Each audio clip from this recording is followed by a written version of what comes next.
Ya, bisa hidup sehat tadi kita masih bahas mengenai berkendara ya, yang aman gimana, karena soalnya banyak orang yang nggak punya, misalkan punya masalah gitu. Contoh misalkan orang penyakit jantung, kadang-kadang dibilang nggak boleh berkendara, padahal sebenarnya bisa aja, asal dengan syarat dia tidak lagi dalam keadaan kumat, nggak baru aja kumat, nggak habis operasi atau pasang ring gitu, dan lain-lain ya. Sebenarnya tapi masih boleh, ada syaratnya tapi.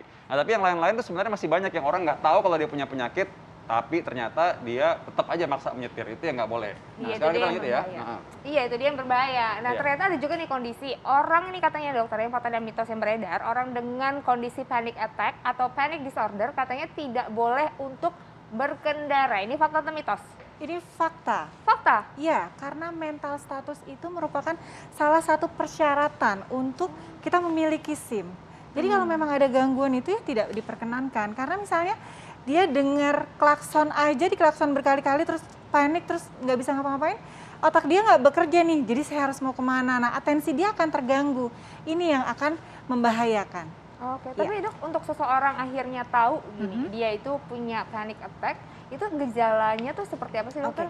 Biasanya panic attack itu dia ada serangannya itu terjadi tiba-tiba. Artinya ada sesuatu yang sebenarnya biasa-biasa aja gitu ya dokter Vito, tapi dia tiba-tiba panik, berkeringat, kemudian berdebar gitu, seperti orang ketakutan, seperti itu. Oke, Padahal yang lainnya nggak apa-apa gitu. Padahal yang lain nggak apa-apa gitu misalnya. Iya, dia sendiri aja gitu iya, yang dia ngerasa sendiri ya. aja. Nah, dibedakan juga sama yang stres ya, mungkin overthinking dan Iya. lain-lain ya, lain lagi tuh.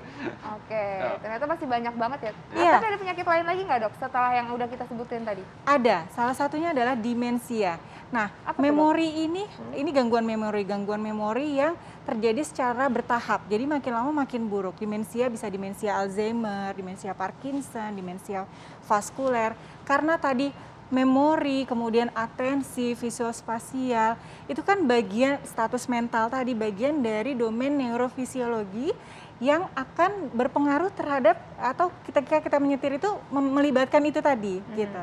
Jadi kalau memang itu ada gangguan, artinya dia menyetirnya pun tidak akan baik gitu. Jadi memorinya akan terganggu. Ada salah satu contoh di Indonesia, waktu itu pasien dengan demensia dia melawan arah di jalan tol. Nah, itu kan sangat membahayakan.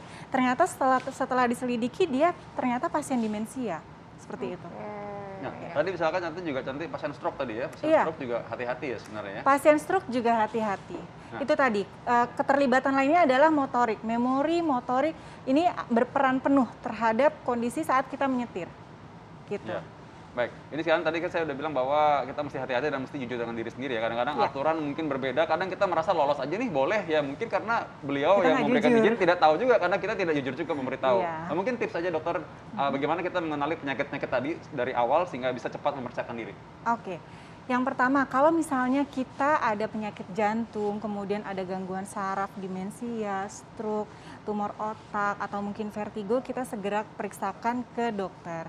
Nah, kalau misalnya dokter menyatakan bahwa Anda tidak boleh menyetir dulu, artinya jangan menyetir dulu. Lakukan pengobatan, lakukan rehabilitasi, sampai latihan bertahap untuk koordinasi, untuk keseimbangan koordinasi. Nah, ketika itu semua sudah oke, dokter sudah menyatakan boleh nyetir lagi, baru bisa nyetir lagi. Dan mungkin kalau ada gejala-gejala terkecil yang mungkin kita nggak tahu itu penyakit juga sebaiknya kita check up ya. Benar, iya benar Oke, sekali. oke. Berarti kita harus aware sama diri sendiri ya dokter Iya, ya? aware. Ini Iya. buat keselamatan diri kita sendiri dan juga orang lain. Oke. Jangan sampai orang lain membahayakan orang lain karena kita. Yes, Kan gitu ya. benar. Makasih banyak Iya, dokter. Makasih banyak dokter. Makasih ya dokter. Iya, sama-sama. Iya. Nah dokter Vito, nggak terasa ya, ini udah 1 jam kita menemani pemirsa di rumah sampai di penghujung acara. Jangan lupa terus saksikan Hidup Sehat setiap Senin sampai Jumat jam 9 sampai jam 10 pagi hanya di TV One. Nah, tapi kita masih ada informasi yang menarik sekali. Informasi ini penting sekali Anda harus saksikan setelah ini. Ini mengenai seorang yang mengemudi dan mungkin saja ini jadinya akibatnya fatal karena ya tadi itu dia tidak melalaikan keadaan diri sendiri ya, nggak tahu akhirnya orang lain juga ikut celaka juga ya nantinya. Oke, saksikan dulu ya. Saya Dr. Vito Damai. Saya Intan Salmadina. Indonesia Hidup Hidup Sehat. Sehat.